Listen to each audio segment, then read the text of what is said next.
It actually happened! After a whole year of silence and a painful slow torture edging looking at SteamDB gibberish, we finally got to the Elden Ring Shadow of the Erdtree trailer. And boy did it rumble my peanuts. We saw all sorts of new locations, enemies, and characters, but what you probably didn't see are all the elusive little details baked within.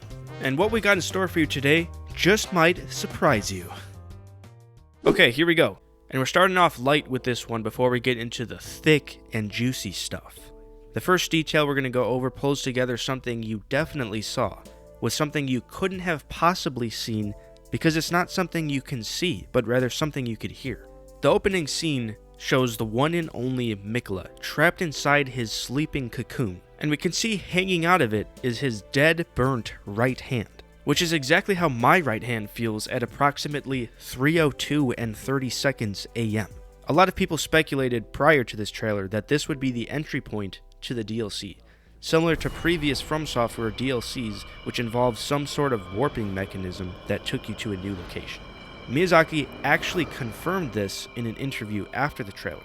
But did you know that it was already confirmed within the trailer itself? At the end of the trailer, during the Messmer boss fight, we can hear a woman say this. Come now, touch the withered arm and travel to the realm of shadow. Come now, touch the withered arm and travel to the realm of shadow. And of course, what other withered arm could she be talking about, other than the one that belongs to the man himself, Miquella? You can tell by that right hand that he's been pretty busy in that cocoon all this time.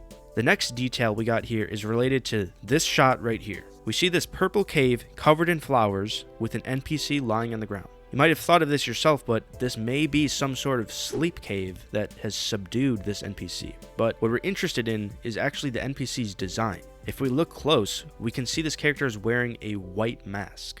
Now, do you remember any other character that was wearing a white mask? You are maidenless.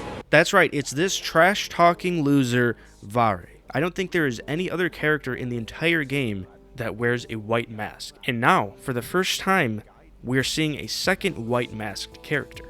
So, what's the significance of the white mask in Elden Ring? Well, looking at Vare's armor set, we can see that this attire is worn by people known as war surgeons, who are effectively mercy killers, as we can see in some of the armor descriptions. At some point, Mohg began kidnapping these war surgeons, and the only one to survive was Vare. So, is this sleeping NPC the Shadow Realm version of Vare, or perhaps just another war surgeon character? The next detail deals with this mysterious figure sitting in this throne room. Take a look at the shape of his head. It probably doesn't look familiar unless you have a PhD in Elden Ring lore, but this is actually the same guy we see in the Carrion inverted statue. Although in the trailer he seems to have this additional flared collar. This is quite a cool detail, because if we think back to what the statue was used for, we know it was used to turn the Carrion Study Hall tower upside down, just like he is in the statue. So, upside down or inverted, just like the Shadow Realm. See where I'm going with this? It looks like this guy has some sort of significance in glintstone magic that has to do with the Shadow Realm.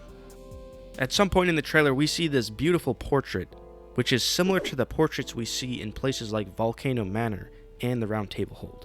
But what we're interested in is actually this old Gramps right here, because this guy actually makes a physical appearance later in the trailer. That's right, I'm talking about this guy right here. They're the same guy.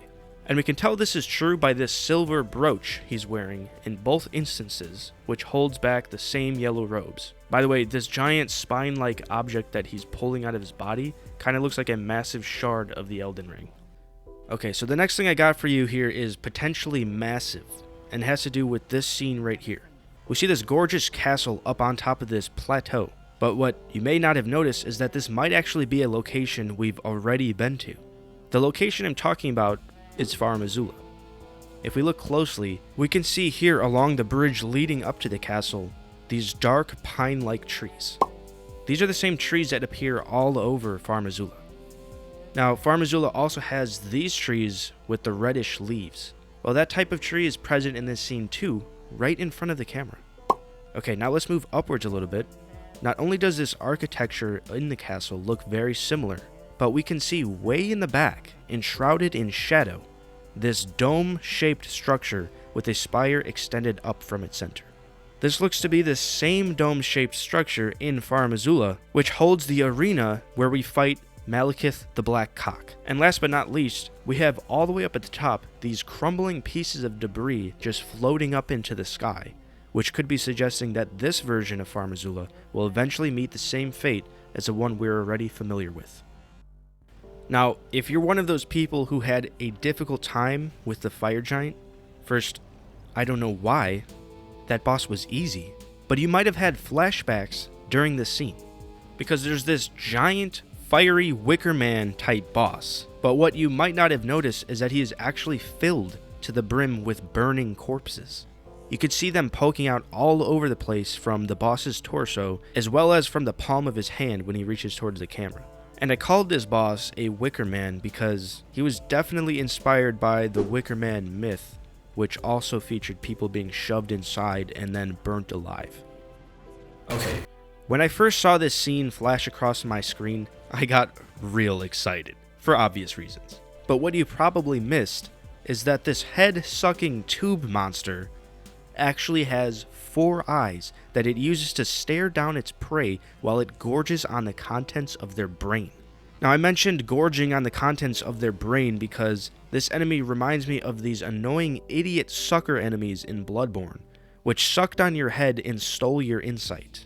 So I'm guessing something similar is going to happen here. You better be prepared to be sucked in this DLC and blow all your runes or something.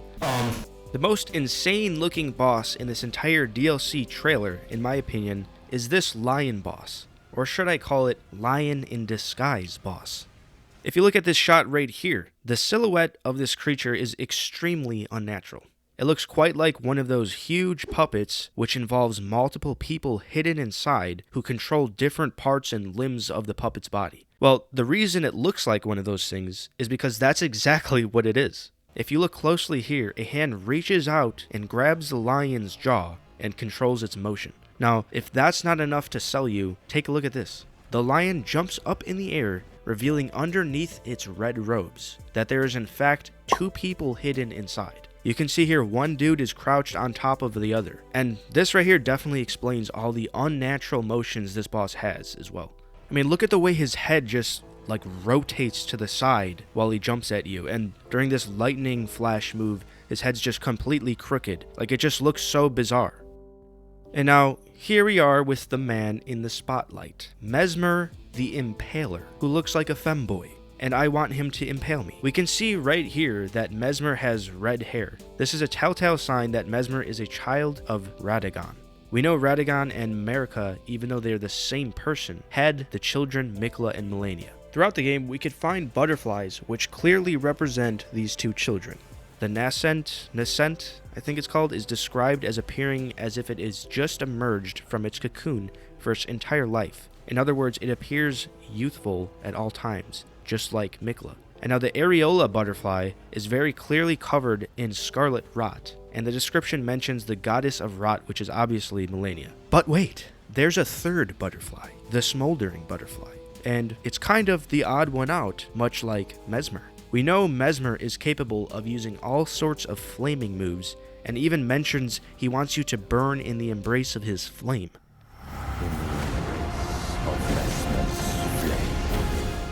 So putting all this together, the smoldering butterfly represents Messmer, who's gotta be a brother to Mikla and Melania. He's even got a name that starts with M, so he fits right in. Also, with a name like Messmer the Impaler, he probably takes after his sister Melania, who impales you. So we went from Impale Me Mommy in the main game to Impale Me Daddy in the DLC. And now, the final detail we'll go over is not one detail, but actually a couple of smaller ones. The first is that we can see the player here using this pink spell which emits pink butterflies. And now, like we just talked about before, the butterflies in this game have quite a significance, so the spell definitely raises some questions. Next, we got Yogi Bear screaming off a cliff. Below the head, we can see a player character. So this is definitely one of those incantations that allows you to give yourself head, just like these dragon ones. Next, we got this giant hippo rhino enemy which shoots porcupine talons out of its back.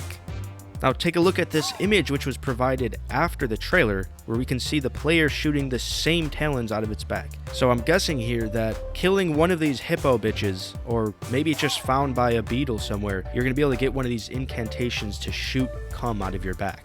And last but not least, in the last scene of the trailer, we finally see Mikla glowing radiantly and reaching up to the Shadow Erdtree. But what you might notice is that the tree is no longer damaged and leaking sticky fluid all over the place. So it seems to be either a healed Erdtree or a tree that has not yet been damaged. Alright, that is everything I got for you today. Leave a comment below letting me know if you have a bulge and if you noticed any of these details yourself in the trailer. Some of them are kind of speculating a bit, but let me know if you agree or if you think I'm a stupid idiot for even pointing them out. Thanks for watching, and if you liked this video, please leave a like and share it with a friend. And then share it with your grandma. And as always, have a good one.